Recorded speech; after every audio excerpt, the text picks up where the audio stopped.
Hello friends, in this video we are going to learn remaining part of modal auxiliaries or models. मित्रांनो, आपण या व्हिडिओमध्ये या स्लाइडमध्ये अगोदर जे काही पूर्वीच्या स्लाइडमध्ये किंवा व्हिडिओमध्ये जे मॉडेल्स किंवा मॉडल ऑक्झिलरीज पाहिलेले आहेत तर त्यातलाच भाग कंटिन्यू करणार आहोत. चला तर मग मागची तुम्ही अभ्यासली असतील आणि पुढची जी ऑक्झिलरीज आहेत तर ती पुढची ऑक्झिलरीज मॉडल ऑक्झिलरीजसुद्धा काळजीपूर्वक अभ्यासायची आहेत. ती सर्व आपण या ठिकाणी यापूर्वी दिलेल्या टेबलमध्ये जेवढी दिली आहे ती सर्व आपण या ठिकाणी एक एक करून समजावून घेणार आहोत. त्याचे एक्सप्लेनेशन विथ एक्झाम्पल्स बघणार आहोत. चला तर मग आपण या ठिकाणी आपला जो अभ्यास आहे त्याकडे वळूया. Are you ready? Please open your notebook, pen and learn it by heart. Are you ready for? Okay, let's get started. Friends, today we are going to start modal auxiliary with could. मित्रांनो, आज आपण आपल्या या व्हिडिओमध्ये could या घटकापासून पुढे जाऊया. मागच्या स्लाइडमध्ये आपण कॅन बद्दल पाहिलं होतं. तुम्हाला generally could is a past tense of can ही माहिती आहेच.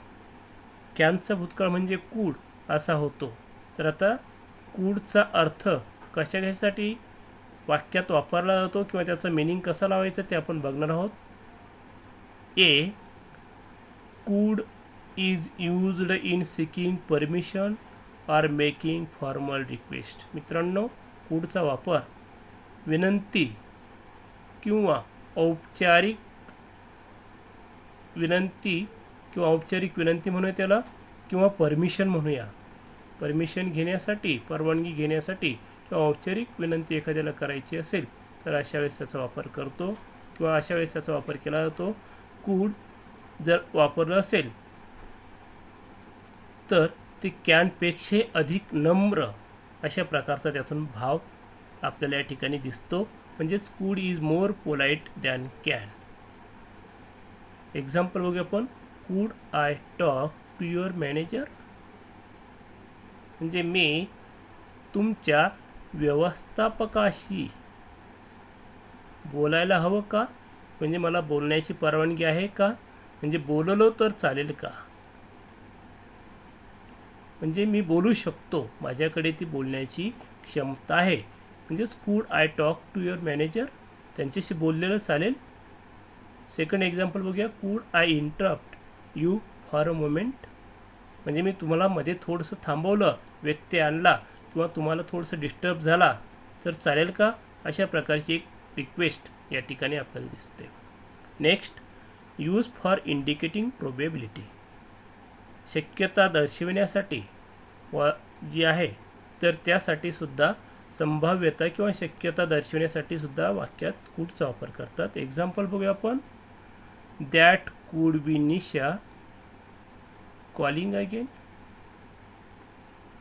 म्हणजे निशा पुन्हा तुम्हाला कॉल करण्याची, फोन करण्याची किंवा पुन्हा बोलवण्याची शक्यता आहे. म्हणजे प्रॉबेबिलिटी आहे, म्हणजे ती बोलवू शकेल. This could be the right answer? हे योग्य उत्तर असेल. म्हणजे हे जे उत्तर तुम्ही दिलेलं आहे तर ते निश्चितच कसं असेल? शक्यता हे उत्तर तुमचं बरोबर असेलच असण्याची शक्यता आहे. C, use for making suggestions. काही सजेशन्स तुम्हाला द्यायचे असतील, काही सूचना वगैरे तुम्हाला द्यायच्या असतील तरीसुद्धा कूडचा वापर करतात. You could take up this job part time. म्हणजे तुम्हाला हा जॉब, हा धंदा किंवा व्यवसाय पार्ट टाईम म्हणून तुम्हाला करता येईल. पार्ट टाईम म्हणजे पूर्ण वेळ नाही तर अर्ध वेळ. सेकंड बघूया example. If you are short of money you could pay me later. म्हणजे जर तुझ्याकडे अशी सूचना आहे की तुझ्याकडे जर पैसे कमी असतील तर you could pay me letter, मला ते नंतर दिले तरी चालतील, म्हणजे आत्ताच पूर्ण पैसे देण्याची गरज आहे किंवा आवश्यकता आहे असं नाही. Use as past tense of can. आपण अगोदरच पाहिलं की कूड हे कॅनचं पास्ट टेन्स म्हणून वापरलेलं असतं. I could here a dog barking, म्हणजे कुत्र्यांचं भुकणं जे आहे, कुत्रा जो भुकतो आहे तर ते आय कुड हिअर, मी ऐकलंय, म्हणजे मला ते ऐकायला येतंय. नेक्स्ट एक्झाम्पल बघूया. The child couldn't read till it reach the age of 6. म्हणजे नकारात्मक भाग यातून दिसतो की जोपर्यंत लहान मूल किंवा बाळ 6 इयरचं होत नाही तोपर्यंत त्याला वाचण्याची शक्यता नाही. वाचणे म्हणजे त्याला वाचता येणे, हे जे स्किल आहे स्टडीमधलं, अभ्यासातलं, तर ती शक्यता या ठिकाणी नाही, असा मिनिंग यातनं होतो. Okay. Next friends, next model is may. Generally may याचा उपयोग आपण केव्हा केव्हा करू शकतो किंवा कशासाठी करता येतो, तर त्याचे आपण या ठिकाणी एक्झाम्पल्स बघणार आहोत. तर त्यामध्ये आपण ती करत असताना या ठिकाणी त्याचा उपयोग कसा होतो ते बघूया. Example 1, may I come in. बऱ्याच वेळेस वर्गात येताना आपण परमिशन घेतो, एखाद्या कार्यालयात जाताना आपण परमिशन घेतो, म्हणजे दिस इज सेकिंग ऑर ग्रँटिंग परमिशन, परवानगी मिळविण्यासाठी मेचा वापर करतात. आपण अगोदर कॅन पाहिलं, परंतु मे आणि कॅनमध्ये डिफरन्स आहे. तर तो डिफरन्स कोणता आहे तो आपण या ठिकाणी बघू. एकदा याची एक्झाम्पल्स बघूया. मे आय कम इन म्हणजे मी आत येऊ शकते का, मी आत येऊ शकतो का, म्हणजे मला आत येण्याची परवानगी आहे का, म्हणजे माझी परमिशन तुम्ही मान्य करता. ग्रँटिंग परमिशन म्हणजे एखादी परवानगी मान्य करून घ्यायची असेल तर. नेक्स्ट एक्झाम्पल बघूया. You may go now. तू किंवा तुम्ही आता जाऊ शकतात, म्हणजे आता तुम्हाला इथे थांबण्याची गरज नाही, म्हणजे तुम्हाला या ठिकाणी जाण्यास परवानगी आहे, असा मिनिंग त्याचा होईल. बी, यूज फॉर इंडिकेटिंग प्रोबॅबिलिटी, म्हणजे परत मेचा वापर एखादी शक्यता जी आहे तर ती दर्शविण्यासाठी सुद्धा वापरलेला आपल्याला या ठिकाणी दिसेल. एक्झाम्पल बघूया. If I ask him again he may refuse, म्हणजे जर समजा मी त्याला पुन्हा ती गोष्ट विचारली तर अशी शक्यता आहे काय की ही मे रिफ्यूज, तो नकार देऊ शकतो, किंवा ही मे रिफ्यूज, तो नाकारेल. Next, I may be away from home this Sunday, म्हणजे कदाचित मी घरापासून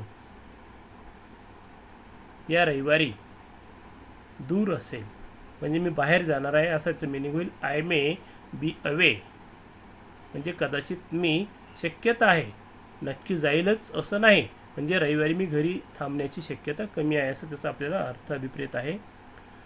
नेक्स्ट, सी घटकाकडे जाऊया आपण. Use for indicating possibility. Possibility शक्यता, प्रोबॅबिलिटी शक्यता वगैरे जे घटक आहेत तर तो या ठिकाणी बघूया आपण. They may know the answer. They may know the answer म्हणजे काय, म्हणजे त्यांना या प्रश्नाचं उत्तर माहिती असेल अशी शक्यता आहे, अशी पॉसिबिलिटी आहे, म्हणजे संभाव्यता अशी आहे की कदाचित त्यांना हा घटक, हा प्रश्न किंवा याच्यावर सोल्युशन त्यांना माहिती असेल, असं शक्यता म्हणून तो वापरलेला शब्द आहे. Next example. They may drive the car, म्हणजे ते या ठिकाणी कार चालवू शकतात.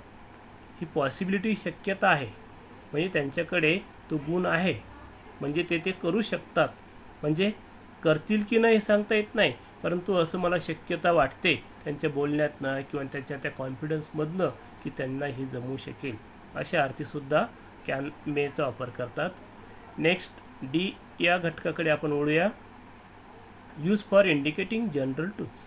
सर्वसाधारणपणे किंवा सामान्यपणे सत्य जे आहे तर ते दर्शविण्यासाठी सुद्धा मेचा वापर करतात.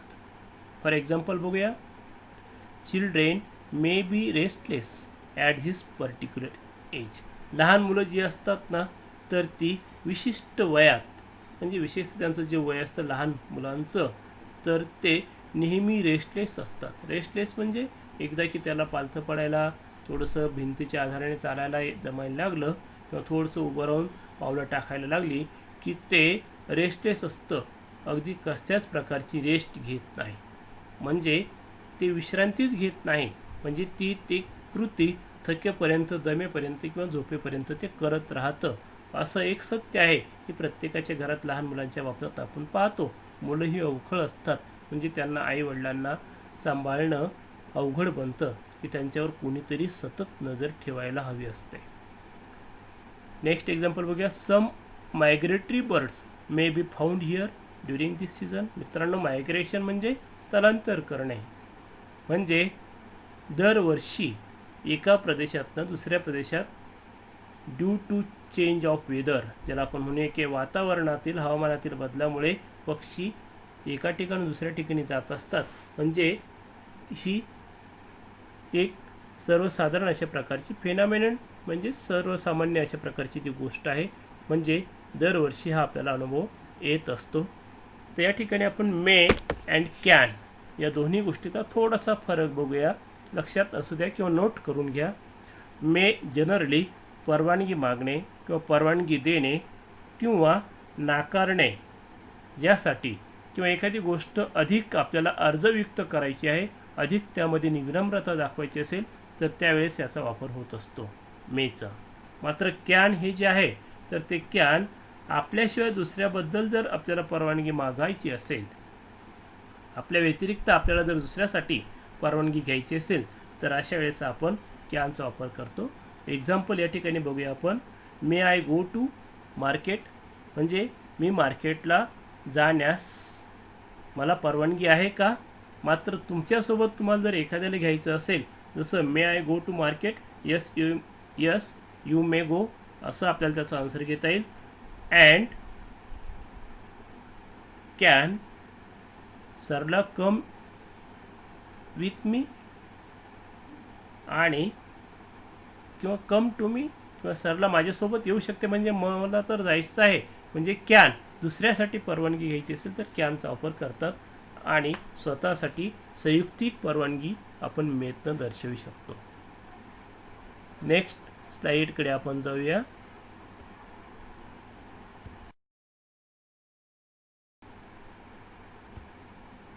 फ्रेंड्स,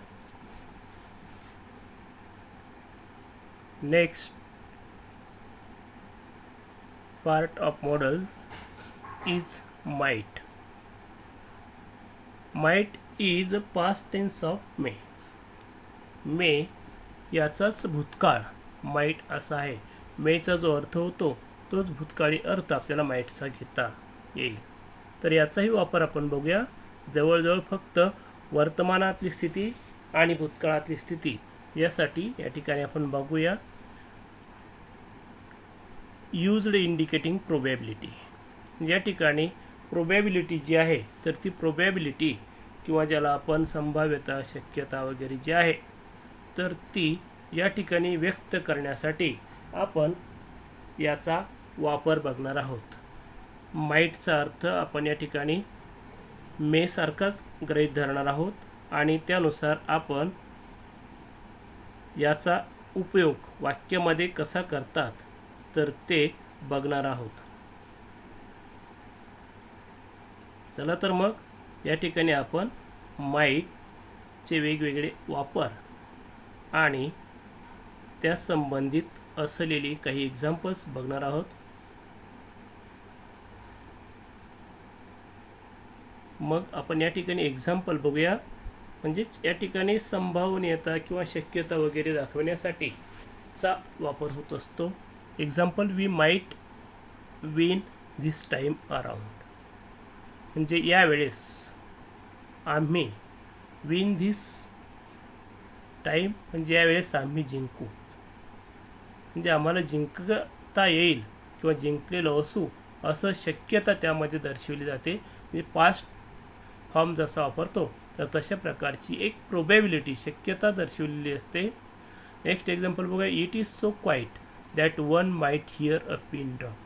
म्हणजे एवढी शांतता आहे किंवा एवढी स्तब्धता या ठिकाणी आहे की एखादी साधी पिन टाचणी जरी पडली तरीसुद्धा त्याचा आवाज येणार नाही. म्हणजे पिन ड्रॉप जे आहे, पिन ड्रॉप सायलन्स ज्याला म्हणतो, म्हणजे एवढं स्तब्धता, इतकी शांतता असेल. म्हणजे अशा प्रकारची शक्यता म्हणजे कोणीच बोलणार नाही. Next, use for making suggestions. सूचना, इन्स्ट्रक्शन्स वगैरे ज्याला आपण म्हणूया, तर त्यासाठी सुद्धा माइटचा वापर करतात. You might want a bath after such a long journey. म्हणजे इतक्या दूरवरनं तुम्ही प्रवास करून आलात तर तुम्ही काय करायला हवं? स्नान करायला हवं, अशी शक्यता आहे. म्हणजे तुम्ही प्रवासावरून आलात ना, थकला असाल, दमला असाल किंवा कपडे वगैरे तुमचे धुळीने वगैरे माखले असतील किंवा तुम्हाला स्वीट वगैरे घाम वगैरे आला असेल, म्हणून तुम्ही काय करायला हवं आहे? अंघोळ करायला हवी. नेक्स्ट एक्झाम्पल बघूया. Let's go out. You might like a breath of fresh air. म्हणजे तुम्हाला कशाची शक्यता आहे, कशाची गरज आहे या ठिकाणी?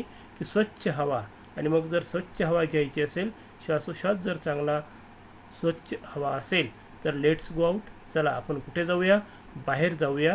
म्हणजे तुम्हाला याची गरज आहे, शक्यता आहे की तुम्हाला होणारा जो काही त्रास असेल तर तो यापासून तुम्हाला सुटका करता येईल. म्हणजे त्यासाठी तुम्हाला स्वच्छ ब्रेक जो घ्यायचा आहे, सुंदर किंवा स्वच्छ ज्याला आपण म्हणूया, प्युअर, अशा प्रकारची त्याची गरज आहे. सी घटकाकडे वळूया. Use for indicating request. माइटचा अर्थ किंवा जनरली विनंतीसाठी जो शब्द आहे, जसं आपण मी पाहिलं तसं, might I ask you to move just little please. म्हणजे मी तुम्हाला थोडंसं या ठिकाणी बाजूला व्हा, सरका, थोडंसं सरका, अशी एक विनंती करतो. म्हणजे थोडंसं बाजूला व्हा, म्हणजे मला किंवा तुमचा मला धक्का किंवा माझा तुम्हाला टच होणार नाही, असा अर्थ यातून अभिप्रेत आहे. विनंती आहे की तुम्हाला लोटून देणं नाही, तर तुम्ही बाजूला व्हा. Might I ask you hand over the book to me please. म्हणजे ते पुस्तक तुम्ही मला हँड ओव्हर करा, सुपूर्द करा, कृपया तुमच्याकडे असलेले हे पुस्तक आहे तर तुम्ही मला ते द्या. म्हणजे त्या ठिकाणी तुम्हाला एक विनंती आहे. नेक्स्ट आहे use as the past tense of may. आपण अगोदरच पाहिलं की मेचा हा भूतकाळ आहे. Fatima might have gone with Saroja. म्हणजे फातिमा ही कुणासोबत गेलेली असेल? तर सरोजासोबत ती गेलेली असेल. I was afraid that if I ask him again he might refuse. म्हणजे मी त्याला पुन्हा विचारलं तर तो नकार देईल किंवा नकार देण्याची शक्यता आहे किंवा तो नाकारेल, त्याची मला भीती वाटते. मी त्याला जर विचारलं तर तो मला या गोष्टीला किंवा पुन्हा एकदा विचारलं होतं, दुसऱ्यांदा विचारण्याला मला तो नकार देईल, अशा प्रकारचा अर्थ यातून अभिप्रेत आहे. आपण नेक्स्ट व्हिडिओकडे पुढच्या वेळेस जाऊया. चला तर मग हे जे दिलेलं आहे ते समजावून घ्या, लिहून घ्या आणि चांगलं मुखोद्गत करा, जेणेकरून तुम्हाला याचा खूप चांगला फायदा होईल. So I will finish today's session. Okay, thank you. Be fit and be happy. Take care. Have a nice day.